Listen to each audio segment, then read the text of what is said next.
लेकिन बड़ी खबर इस वक्त आ रही है जो मुझे लगता है कि तमाम लोगों को, तमाम पार्टियों को देखना चाहिए और खास तौर पर बीजेपी के प्रवक्ताओं को, कार्यकर्ताओं को। प्रधानमंत्री ने बड़ी बात कही है मुस्लिम समाज पर। पीएम मोदी का बड़ा बयान, बीजेपी नेताओं को प्रधानमंत्री मोदी ने नसीहत दी है, मुस्लिम समाज के बारे में गलत बयानबाजी ना करें। मुझे पता नहीं है कि आप अपने आप को सीधा बीजेपी का कार्यकर्ता, प्रवक्ता मानते हैं, नहीं मानते, आप राजनीतिक विश्लेषक हैं, मैं कह रही हूं सर। देखिए, लेकिन पीएम जो कह रहे हैं पसमंदा मुस्लिम और बोहरा समाज से मुलाकात करें, और प्रधानमंत्री जब जब बोहरा समाज के बीच में जाते हैं, आपने भी देखा है किस तरह का उनका स्वागत होता है। प्रधानमंत्री चाहते हैं कि सबको शामिल किया जाए, लेकिन क्या उनके प्रवक्ता, उनके कार्यकर्ता ही इस मूल भावना को तोड़ते हैं? जब आप बाइनरी में क्यों बात करते हैं? नहीं। वो तो हमें काफिर कहते हैं, ये गलत है ना किसी के बारे में बोलना। बात मुझे बताइए, क्या पूरा का पूरा धर्म ही कहता है कि हिंदुओं के खिलाफ रहो? एक बात आप लोग नहीं समझते हैं, समझाइए। एक जो आपको धर्म के बारे में वो कहते हैं कि हिंदुओं के बारे में उनकी क्या व्याख्या है, जो ईमान में नहीं मानता है। अभी पीएम ने कहा मत करिए। देखिए, दो ना, बोहरा समाज ऐसा नहीं व्याख्या करता है, बहुत सारे ऐसे हैं वो ऐसी व्याख्या नहीं करते हैं, लेकिन एक समाज है, जाना ही चाहिए, जाना ही चाहिए, लेकिन क्या वो आपको एक्सेप्ट करता है या नहीं? उसके एक हिस्सा है, ओवैसी की पार्टी है, वो क्या आपको उसी रूप से एक्सेप्ट करता है या नहीं? दूसरी बात, मूल मुद्दे पर आते हैं। अभी बीएन मलिक की पुस्तक इनको पढ़नी चाहिए, माई ईयर्स विथ नेहरू। जिस पेंगोंग लेक की बात करते हैं वो तो नेहरू ने गंवा दिया था, और ये तो हम नहीं कहते हैं, जिस व्यक्ति ने नेहरू के साथ काम किया। बीएन मलिक की पुस्तक पढ़े हैं, माई ईयर्स विथ नेहरू? अजय जी, आप अभय दुबे जी, आपको ध्यान में रखना चाहिए।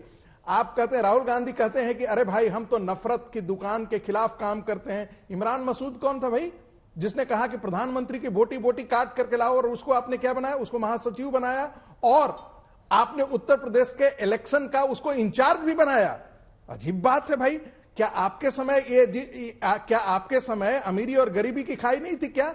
हाँ, इतना जरूर था कि आप गरीबी का डिस्ट्रीब्यूशन करते थे, क्योंकि आपके समय जब कांग्रेस की सरकारें थी तो हिंदू ग्रोथ रेट कहा जाता था। 3.4% जो था वो मैक्सिमम ग्रोथ रेट आपके जो है। नेहरूवियन सेकुलरिज्म से बाहर जब भारत निकला, तब जाकर के भारत की ग्रोथ स्टोरी शुरू हुई। और उस प्रधानमंत्री को, नरसिंह राव को, आप कोई इज्जत नहीं दिए, उन्होंने उनको बेइज्जत किया, उनकी लाश को आप कांग्रेस मुख्यालय तक नहीं आने दिए। ये श्रीमती सोनिया गांधी की नफरत भरी मानसिकता का ही ये देन है। इस देश की राजनीति में विपक्षी पार्टियों के प्रति जो नफरत की राजनीति है, सिर्फ और सिर्फ गांधी परिवार ने लाया है, उसमें भी श्रीमती सोनिया गांधी ने लाया है। एक और बात आपको कहना चाहता हूं, अंतिम बात। भारतीय जनता पार्टी का यदि पूरा विमर्श देखेंगे तो राम, रोटी, राष्ट्रवाद और सामाजिक न्याय, ये चौखंबा है जिस पर भारतीय जनता पार्टी की राजनीति काम कर रही है। और कांग्रेस क्षेत्रवाद, जातिवाद, और साथ साथ में इनके लिए आर्कबिशप काम करते हैं, जो कहते हैं कि अरे भाई, अभी पीएम ने कहा चर्च जाइए। देखिए, मैंने कहा पीएम तो कहते हैं, लेकिन कांग्रेस पार्टी उनको करने तो दे। कांग्रेस पार्टी जो है वो केरल में, सुन लीजिए, 10 सेकंड। देखिए, राहुल गांधी जब केरला में जाते हैं तो वो पादरी बन जाते हैं, वो क्रिश्चियन बन जाते हैं। जब कर्नाटक में आते हैं तो हिंदू बन जाते हैं। जब मुस्लिम एरिया में जाते हैं ये हमारे दर्शकों को रट गया, ये वाला क्रम रट गया। शरीफ में जाते हैं तो बीजेपी वाले भी दोहरा देते हैं, आप भी दोहराते हैं। रोज शो में हो रहा है, रोज शो में हो रहा है, पिछले 30 दिन से हो रहा है। सुनिए, तो राहुल गांधी का कुछ नया खोज के लाइए, कुछ नया खोज के। आ रही हूँ वापस आ रही। वारिस पठान साहब, हरा रंग आपके लिए सिर्फ पॉलिटिक्स का माध्यम बन गया है। अब बीजेपी और कैसे ये केसरिया रंग पे ये करते हैं, भगवा रंग पर करते हैं। आप क्या करते हैं? ओवैसी साहब का बयान सुनिए, हरे रंग से नफरत है संघ को। क्या मतलब है? हरा रंग किसका सिंबलाइज करता है? आप क्या रंग पर धर्म को नहीं बांट रहे हैं?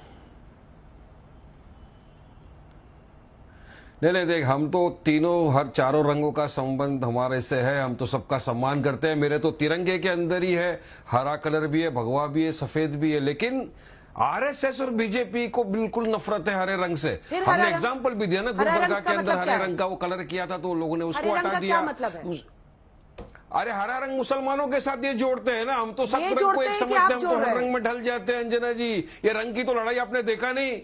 अरे रंग की लड़ाई आपने नहीं देखी। बीच में बेशरम रंग करके गाना गया तो क्या पूरा बीजेपी का ट्रोल लग गया उसके पीछे, बोला इसको फ्लॉप करना है, गाने को हटाओ। उन्होंने भगवा कैसा दिखा दिया। और इनके लिए तो वैसे भी हमारा जो तिरंगा था अपशुगन था। इनके लिए आरएसएस वाले के लिए तो तिरंगा अपशुगन था। 52 साल तक तो उनके नागपुर के हेडक्वार्टर में उन्होंने लहराया नहीं था। इनके लिए भगवा रंग शुभ था, तो रंग की तो मारामारी कर रहे हैं। हरा रंग लगा दिया गुलबर्गा में तो हटा दिया उसको, वहां पे मैसूर के अंदर लगा दिया, वहां से हटा दिया। अब बात नंबर 2 अंजना जी, मैं सही कहूंगा आपके यहां पर बताना चाहूंगा, भाजपा के प्रवक्ता भी बैठे हुए हैं।